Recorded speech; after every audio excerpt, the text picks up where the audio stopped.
Olá, gente, tudo bem?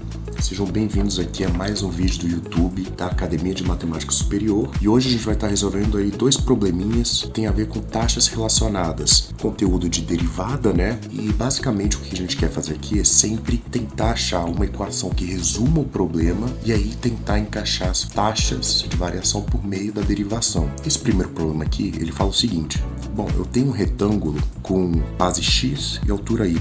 Ele me fala que o lado x está variando a 0,2 metros por segundo. O lado y, a altura, está variando a 0,1 metros por segundo. E aí ele quer saber o quanto que a área está variando quando x é igual a 1 e y é igual a 2. Então, o que a gente pode fazer aqui é o seguinte. Primeiro, se x está variando a 0,2 metros por segundo, então essa taxa de variação aqui é a derivada de x em relação ao tempo. Então, eu posso escrever que dx dt é igual a 0,2, que é a mesma coisa que 1/5, tá, gente? Vou trabalhar com fração porque fração é sempre melhor. Eu também posso fazer a mesma coisa para esse ΔY aqui. Posso reescrever ele como dy dt, que é igual a 1/10. Outra coisa que eu preciso lembrar aqui, que nem eu falei no começo, a gente precisa de uma equação que resuma o problema e tem de incorporar todas as variáveis que são mencionadas aqui como pertinentes para o problema. Então, qual que é uma equação que resumiria isso daqui? Bom, eu penso na área do retângulo. Sempre que a gente está falando em geometria e taxas relacionadas, sempre pensa nas fórmulas de volume, de área. Então, esse retângulo aqui, como ele está falando de área aqui, eu posso pensar exatamente nisso, na fórmula para a área do retângulo, que é quem? Base vezes altura. Mas aí, nesse caso aqui, eu posso escrever como a área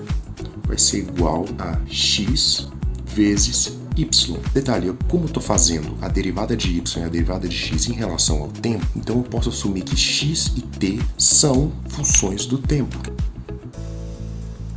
Equivalente a que x e y são iguais a uma função do tempo. Tá? E também, como x e y são funções do tempo, isso quer dizer que a área também é função do tempo. Então agora, o que eu vou fazer? Eu vou pegar esta equação e derivar dos dois lados em relação ao tempo. Se eu aplicar a derivada dos dois lados, eu vou ter dt de a igual a d dt de x vezes y. Isso daqui vai ser só dA dt. Mas aí, esta derivada aqui, como são duas funções que estão multiplicando uma a outra, então a gente vai usar a regra do produto. E quem é a regra do produto, só para a gente lembrar? Se a gente tem f vezes g derivada, isso daqui é igual a f vezes g' mais f' vezes g. Então, a gente pode fazer a mesma coisa aqui, aplicar esta fórmula aqui. Então, a gente vai ter que a derivada de x vezes y vai ser quem? Vai ser x, que multiplica dy dt, mais dx dt vezes y. Pronto, achamos uma fórmula que descreve o problema por meio de taxas. Agora eu vou responder a pergunta. Ele quer saber qual que é a taxa de variação, né? Qual que é o dA dt, quando x igual a 1 e y igual a 2. E lembrando que tem essas taxas aqui que são constantes que a gente já definiu aqui. Então vamos jogar tudo dentro da equação. dA dt vai ser igual a x, que é 1, então 1 vezes dy dt, que é igual a 1/10, mais dx dt, que é igual a 1/5, vezes y, que é igual a 2. Fazendo essas duas multiplicações, a gente vai ter 1/10 mais 2/5, que é a mesma coisa que 4/10. Quem que vai ser dA dt? Vai ser igual a 1/10 mais 4/10. Então, 5/10, que é a mesma coisa que 1/2 ou 0,5 metros ao quadrado por segundo. Por que metro ao quadrado? Porque a gente está falando de área. E essa é a resposta final. E agora vamos dar uma olhada em outro problema que também tem a ver com geometria e é de taxas relacionadas. Então aqui a gente vai ter o seguinte problema. Eu tenho um cone de altura h e raio r e ele me fala que o volume está variando a π sobre 10 metros cúbicos por segundo e o raio está variando a 1/5 metros por segundo. E ele quer que eu ache uma expressão para a derivada da altura, para a taxa de variação da altura em relação ao tempo, como uma função do raio e da altura. A primeira coisa que eu posso fazer aqui é fazer a mesma coisa que eu fiz no último exercício, que é justamente reescrever isso e isso como derivadas, né? Então eu vou ter que dv de dt vai ser igual a π sobre 10 e eu vou ter que dr dt é igual a 1/5.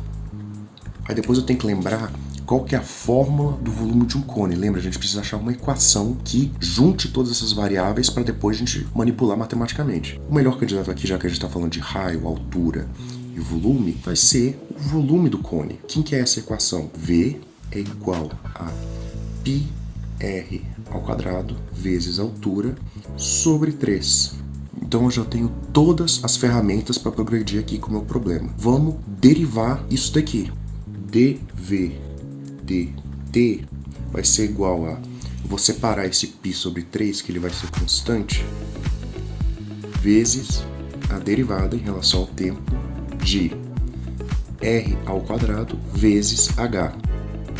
Novamente, isso aqui é um produto, então eu vou usar a regra do produto. Vai ficar dv dt igual a π sobre 3 vezes, aí a gente faz a primeira, vezes a derivada da segunda, dh dt, mais a derivada da primeira, que vai ser, usando a regra da cadeia, vai ser 2r, que multiplica dr dt, vezes h. Então temos já uma equação. Como ele quer que nessas condições eu ache quem que é dh dt em função de r e h, eu vou inserir já as minhas derivadas aqui, que elas já apareceram aqui. E repare que o valor que eu quero isolar já está aqui. Então vamos inserir esses valores e ver o que acontece. No lugar de dv dt eu vou ter π sobre 10. Então tenho π sobre 10. Isso daqui vai ser igual a π sobre 3, que multiplica r ao quadrado, que é variável, vezes dh dt, mais 2r, vezes dr dt, que é 1/5, vezes h. Bom, para começo de conversa, eu vou cortar esses dois π's aqui. Eu vou cortar esses dois π's, vou multiplicar os dois lados por 3, do lado esquerdo vai ficar 3 décimos, e eu vou tentar juntar essas duas frações. Denominador aqui sobre 5, né? E aí em cima a gente vai ter 5r ao quadrado vezes dh dt mais 2rh. Eu vou multiplicar os dois lados por 5, então isso daqui vai embora e isso daqui vira 2. E aí eu já vou dividir os dois lados por r, que esses dois termos aqui tem r. E aí a gente vai ficar com 3 sobre 2r é igual a 5r dh dt mais 2h. Finalmente eu vou subtrair 2h dos dois lados e dividir os dois lados por 5r e eu vou obter isso daqui, que dh dt vai ser igual a 3 sobre 10r ao quadrado menos 2h sobre 5r. Eu vou tentar simplificar um pouco mais. Se eu juntar os dois denominadores para formar uma fração única, eu vou ter o seguinte, que dh dt é igual a denominador 10r ao quadrado, então em cima no numerador vai ficar 3 menos, e aqui em cima eu tenho que multiplicar por 2r, então vai ficar 4rh. E pronto, achei uma expressão para dh dt só em função de r, h e r ao quadrado. Resposta final. Por hoje é isso, gente. Espero que vocês tenham gostado. Fala o que vocês acharam no comentário, sugiram questões. Não esqueça de dar um like nesse vídeo, de se inscrever no canal da Academia de Matemática Superior, claro, acompanhar a gente em outras redes. Então é isso, gente. Vejo vocês na próxima.